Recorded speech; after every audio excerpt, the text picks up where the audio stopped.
Thank you. I'm very happy to be joined by this team of rock stars today. Everybody who wants to take a seat, now is the time. We are about to start this super panel about Addressable TV 2.0, how artificial intelligence and tech are making TV accessible for all. And for those of you who were here in the last panel, we had all these super experts from media agency, head of AI labs, consultants, tech gurus, talking about what's going to be AI in 5 years. Now, I want to take the other side of the force, the very pragmatic, immediate use of AI by media owners. And for that, I have with me a set of very pragmatic people coming from very pragmatic country. 2 Germans, 1 Dutch. Welcome, gentlemen. And for us, the use case of AI, and it was very obvious when we prepared the panel, is how to use it into a product that's very popular for us in Europe, which is addressable linear TV. Because, like, despite anything you can hear about the future of TV, we still think the future in Europe is linear, and being able to digitally insert ads within the linear signal will be a game changer for advertisers and media owners. But without further ado, I will ask my panelists to introduce themselves with a simple question. Patrick, Marco, what is the status of addressable TV in your country? Starting with you, Patrick. Yeah, nice to see you, everyone. And in Germany, we started already, I think, more or less 10 years ago with ATV. And now we are leveraging the next levels of ATV. And most products are, we have 2 product types, like display and video on ATV we're using in Germany. And ATV is our bridge technology between the linear TV and the digital world. So there's a lot of use cases actually for ATV and even for AI, and we speak later on about that. And yeah, looking forward, and we're pushing ATV because of the technology background and of maybe someone of you heard of AdTech Made in Europe, together with the colleagues from 7.1 Media in Munich as well. So it's a combination where we pushing ATV and using ATV for bridging from linear TV to the digital world. So there we are at the moment. Okay, so very experienced. Marco, I know it's more recent in your market? Yes, we recently launched Addressable TV in a specific region of the Netherlands, only via the Ziggo distribution network. And we are capable now of replacing ads based on certain criteria, mostly on area-based. And that's quite a thing clients are very interested in. So it's a big hype in our region nowadays. Okay, so see, if I'm in Rotterdam, I don't see the same ad that the person in Amsterdam. Correct. Okay. And it's seamless for the viewer. Yes. Okay. Okay. Thank you very much. I have Fabian with me. Fabian, you're also German, and you're also doing addressable TV, but in a quite different way than Patrick is doing, right? Can you explain to the crowd? Yes, of course. I mean, the panel is called Making TV Accessible for All. And actually, 37 years, it was not accessible for all because, you know, RTL is 40 years this year. And 37 years, we made it only possible for the big brands like, you know, Coca-Cola, Unilever, and so on. 3 years ago, we started to make it possible for small, medium enterprises and retailer. And this is what I'm overseeing at the moment, the small, medium enterprise business and the retail media business 2 or 3 years ago. And we wouldn't be RTL if we have a nice, shiny trailer about what we are doing. And yeah, I would like to show a little video about the technology, what we are making TV accessible for all. Okay, so let me check if I can click it. Okay. Is it on? I'm getting technical challenges at the moment. Nico, can you? Oop. Next. Nope. Nope. Where is it? Oop. Other direction. Other direction? Sorry. It's the second slide. Sorry to everyone. I'm organizing all this mess, and I'm not able to do it right. Nope. Where is it? Okay. Yeah, okay. Nearly there. Play? No, not going to play. Click. Now. Sorry for that. Here we are.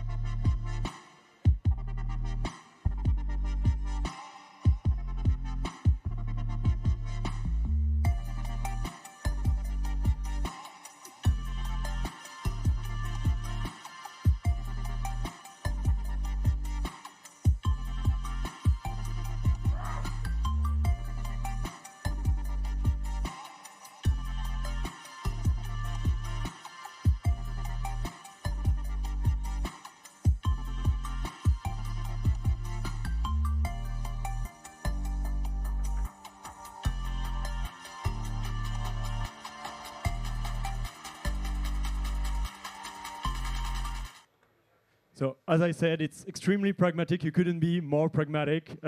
And yeah, for the clients who are here, you can be on TV for 300 euros. I think that was the main information. Patrick, back to you. So we talked about addressable TV, about being a fantastic product, but like from your point of view, with your experience and background, what are the key challenges we have to overcome to make it even more popular, even more game changer at the moment? Yeah, one of the key challenges is actually, to be honest, 2 points in one. It's the reach discussion in Germany. We have in ATV and digital as well, and yeah, the image is ATV presenting or helping the image of companies. So this is one challenge we have. Certainly, we're finding solutions for that because we find new opportunities to leverage the reach. And we're using Realytics, for example, as a company part of the company to give reportings for ROE or whatever the client's interests are. Another challenge is indeed the target groups, because until January this year, we were not able to present or to use the same target groups like in the digital world. Now we integrated these target groups, and indeed we used AI for that, because of building segments or building lookalike models, and their AI helps us a lot. And the last one is that we are trying to use cases we already built with AI in linear TV. For example, emotional targeting or contextual targeting in the linear TV world. We're using to translate them into the ATV world, and there is a development going on actually, and hopefully by end of the year there's the first emotional targeting opportunities for ATV as well. Okay, thank you very much. Marco, Patrick mentioned AI as an opportunity to overcome the challenge, and if I read your very long title, I see there's an AI in your title, so I guess you're an AI expert. Can you explain us what you're actively working on in the Netherlands at the moment? Yeah, thank you. The long title refers to the fact that with AI I am becoming much more productive. And we started a year and a half ago incorporating AI in a lot of our areas. And especially today, it's interesting to talk about the creative part. We decided to start with a kind of a short campaign element to experiment on, like with the billboards. I think I call it sponsorship credits, like this program is brought to you by short clips. And then you can freely experiment with AI, with generative AI. And if it works, yay. And if it doesn't work, well, no planes will fall out of the sky. So it's a very safe place to practice on. And we started with establishing guidelines. And it's been a topic in the previous conversation as well. So that was the first thing we established, with a legal framework and a practical framework of the right licenses with all the tools. And we are now at version 8 already of these guidelines, because they keep evolving. And one of the latest additions is the ethical part of using AI, the biases, and how to prevent those in counter-prompting, which is kind of a bit technical. Mm-hmm. But yeah, AI is quite present within our workflow at the moment. Okay, and it gives work to lawyers and legal people, as you said. Yes, we are very close to them, and they're very close to us. So not only the technical people and the data science people, but also the legal people are close by. Okay. I think you brought some examples of what AI can do for the execution. So we're going to watch them, but we are going to do a little game with our panelists. Yesterday, Marco was a jury for the Young Dutch Creatives, and so he checked their pitch and he gave some yes or no. So today you're going to be judged by these two gentlemen. Okay, wow. Okay. I'm gonna show you some creatives that Marco's team worked on thanks to AI, and Fabian and Patrick, I'll ask you to give marks on your opinion on what's your favorite. Okay? Okay, let's see. Okay, so that's the first one. So that's a billboard. Yes. Fairly simple one. Is that a billboard as well? This is a test commercial for a travel agency to China, Silk Road Travel. No sound? We did make sound, yeah. Look, with all these tools up there. But maybe... Shall we check if we get sound with the PowerPoint? Yes. And guys, for the jury to know, the spots were made for Addressable TV, for regional campaigns. Okay. Good to know. Next one is the Cannes Food Fest ad. Can we try? We'll try if there's sound or not. Welcome to the Cannes Food Fest. Taste the flavors of the world on July 14th in Cannes. A day full of culinary surprises and swinging live music awaits you.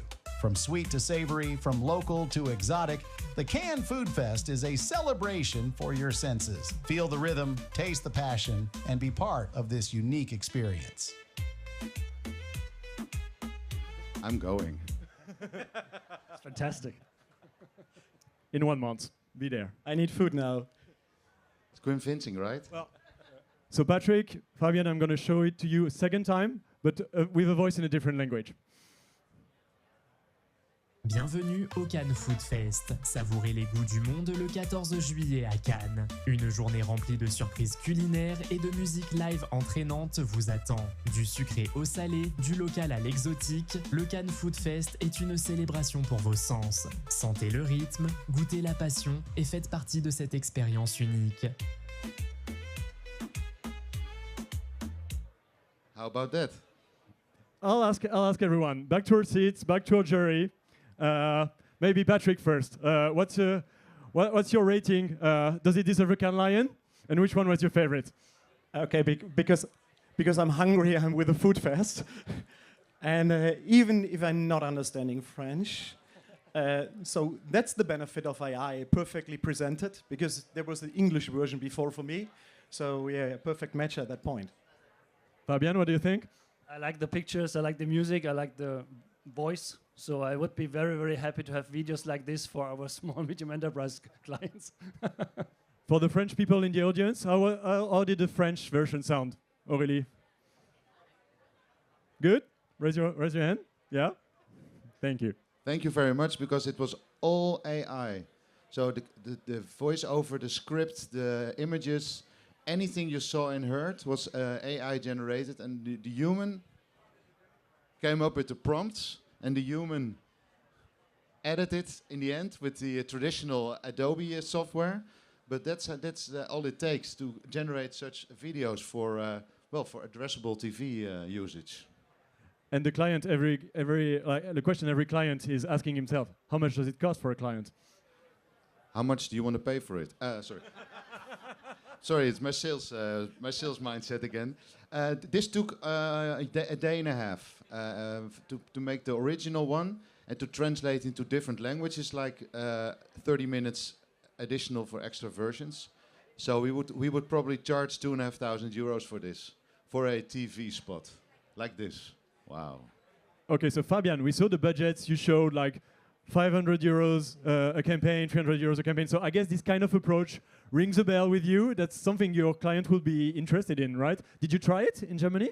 Yes, we are trying it at the moment, but this is actually a fantastic slide where we see the challenge for scalable the SME business, because as Marcus said, you've got human in the beginning and you've got human at the end, which costs €2,500.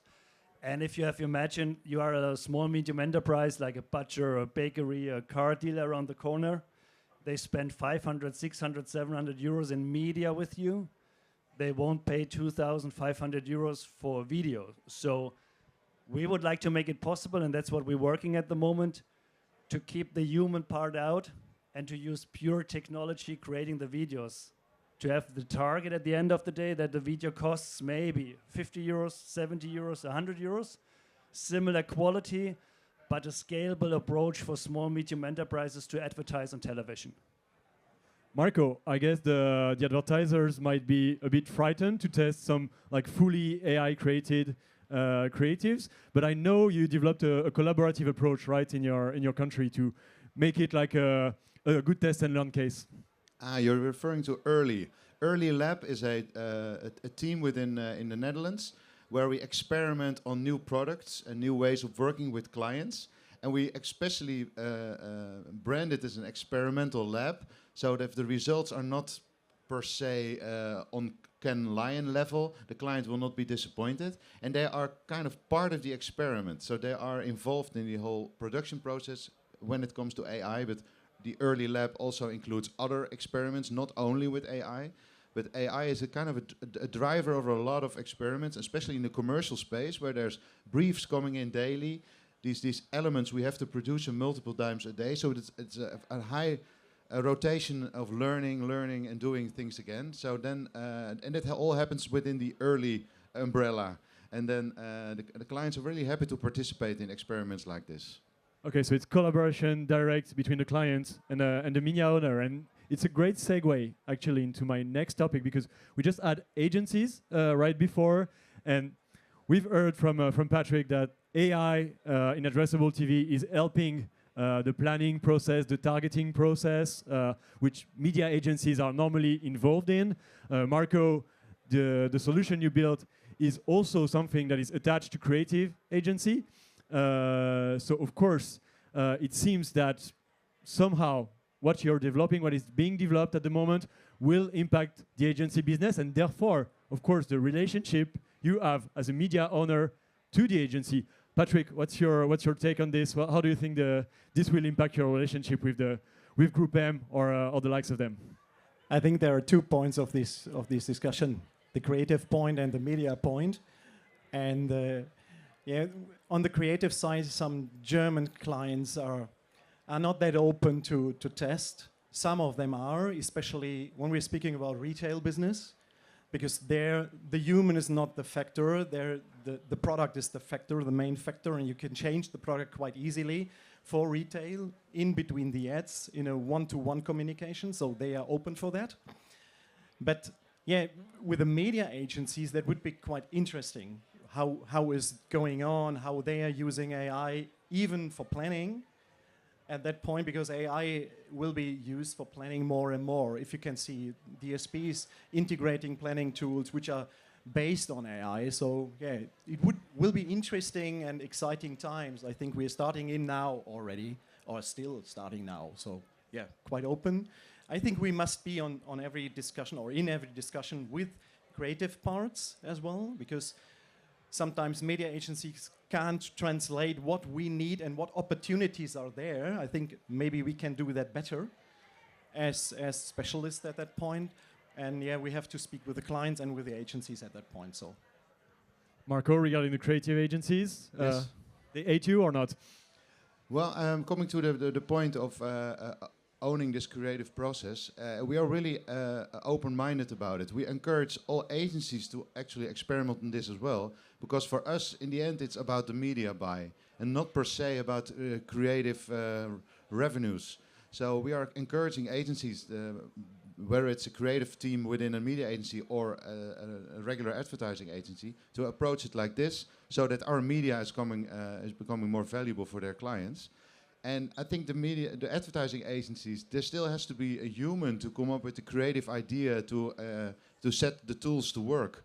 So that doesn't change. Maybe flying into Cannes and having a whole team filming a regular TV spot, that may change a bit. So and that's probably a big part of their business model. So there's going to be a need for evolvement. Fabian, reaction?